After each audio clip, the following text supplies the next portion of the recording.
Monday morning. I've completely overslept. Charlotte turned the alarm off. Got up, turned the alarm off.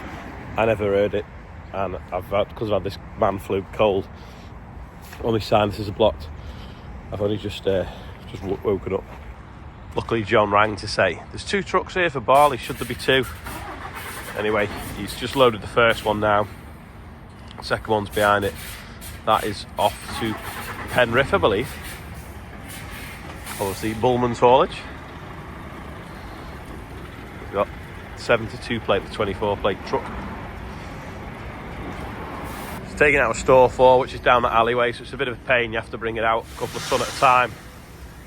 But it just saves messing around back in the trucks in the shed. By the time you've negotiated them past the ash auger, you may as well have carried it out, and the Merlot just goes backwards and forwards. Morgan's just got in the dryer as well this morning. Another batch of beans. That's the buzzer to say that it's full. Get the next one out. Next job, drop this bucket off.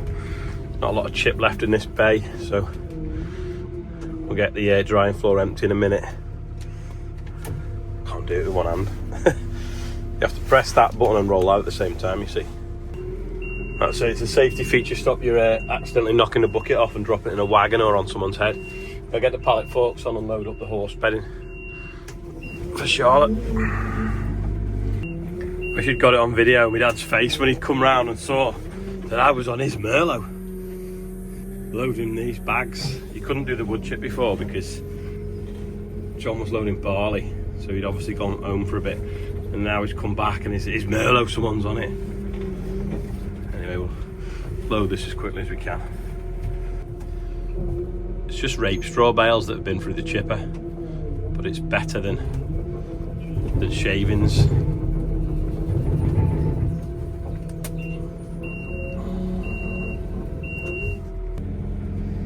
Last one going on now. You have to jump up and put something over it, stop it blowing out.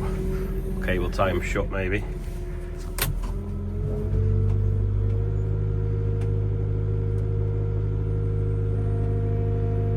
That'll do. There's no weight in him. It's just fluff really. That needs a bit of boom pads adjusting. If you pull it too quick it starts wheeling. Off it goes. Okay, we'll tie the tops up and don't blow out then. You might remember the other year when I was looking at mushroom production, I went over to Spain with Rena.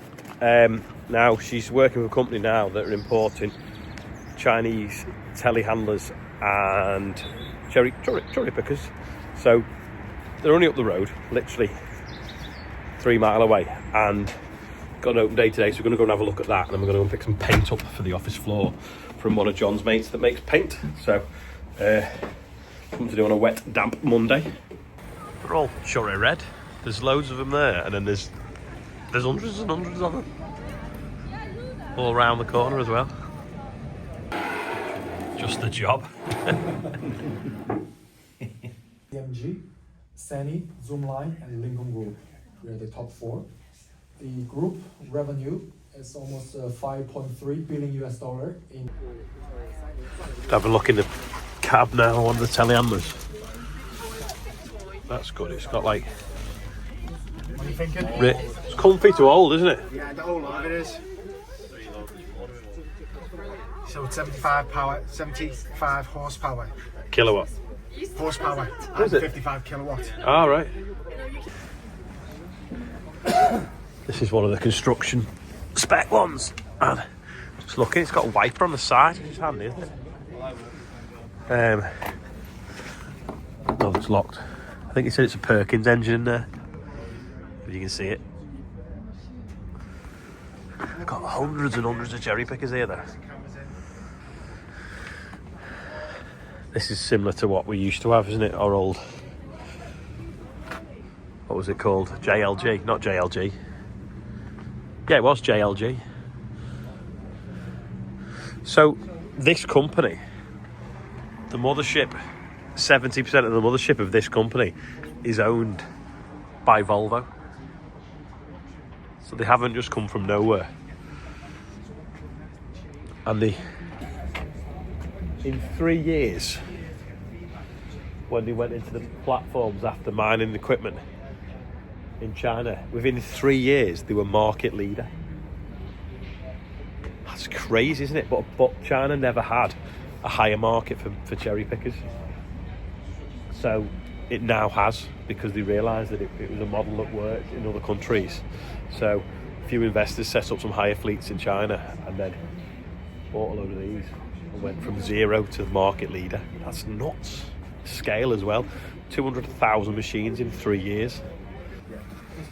That's a Perkins, yeah. Perkins, yeah. The retro grain.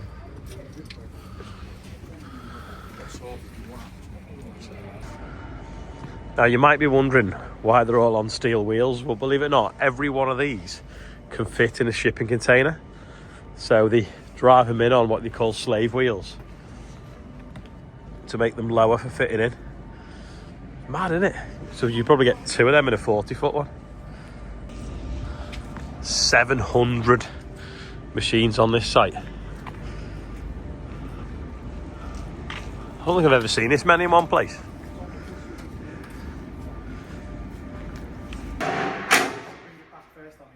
Yeah, presume backwards is that way. Yeah. It's good.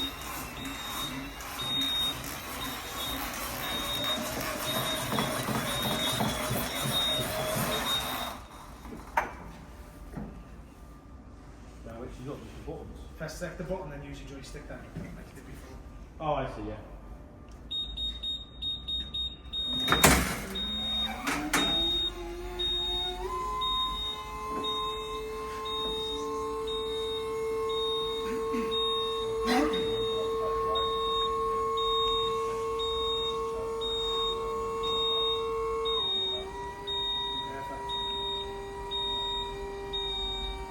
When did it stop? Have you gone dizzy yet? I thought you said only went 4 metres. A bit more. Go on, keep going. 4 that it? meters. That's more than 4 metres, isn't it? No. 4 metres platform. Oh, 4 metres platform. Yeah, Plus bigger than your 4 own metres, you height. can't yourself. Yeah, so that's 6 Plus your own Yeah, yeah. height, isn't it? Yeah, 4 metre platform.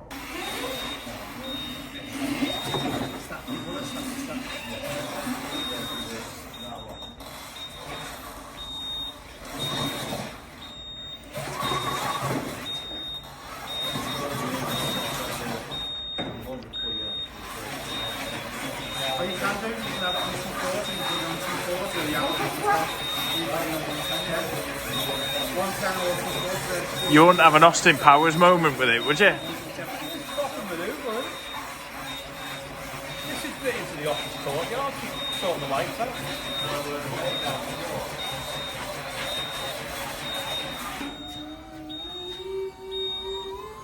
Off he goes. Yeah, 4 metres, then you could work at 6, couldn't you?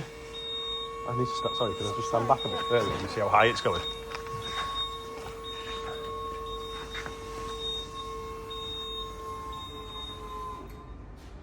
It's high, that, isn't it?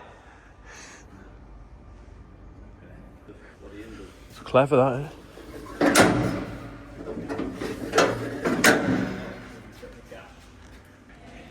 Gonna do a little lap, see what else is in here. We've obviously got loads of these. Can I get right round or not?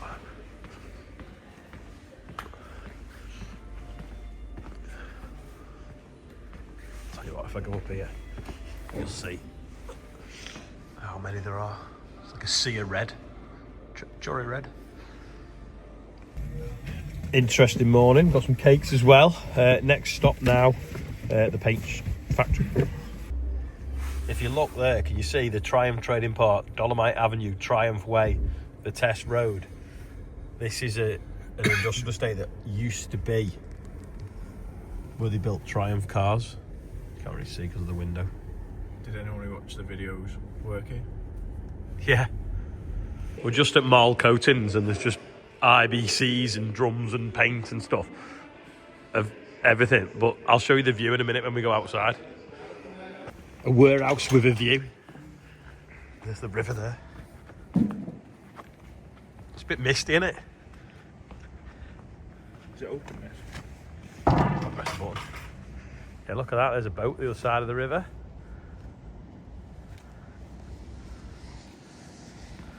Bill and Joe's will be down the river up there somewhere.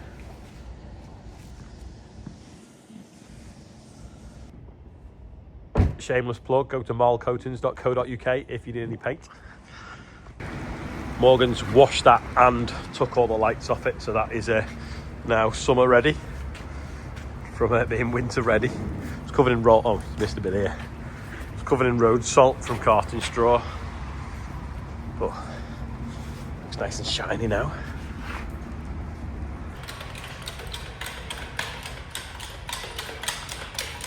People are going to be confused as to why you're using such a heavy chain on such a small pump truck, what do you call it, engine hoist?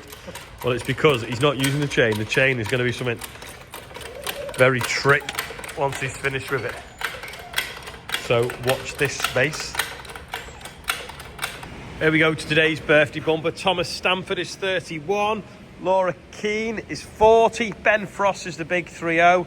Matthew Johnson is 12, and last but not least, my cousin Sarah Pidsley is 40, big 4-0. Happy birthday, everyone on there, and anyone else whose birthday it is, and we're up to 83,974. If anyone wants to round that up, crack on. If you do want to be on the birthday bumper, the link is below every video, so yeah, you can do that. Just realised I'm late for a meeting, so I've ended the video now. I hope you've enjoyed it anyway, and yeah, who'd have thought 700 cherry pickers were on that site? Absolutely amazing. And them little one on tracks, I think it'd be really good for using around the yard. Just, well, not saying the deer, but can't afford anything at the moment, especially as we look like we're going to be in for another bad harvest because it's so wet. But yeah, it's certainly a lot safer than ladders and things like that. Yeah, sorry, I'm waffling. I'm going. Catch this meeting, and I'll see you all tomorrow. I'll also show you what Rob's been doing today because the video's ended up too long. So I'll see you later.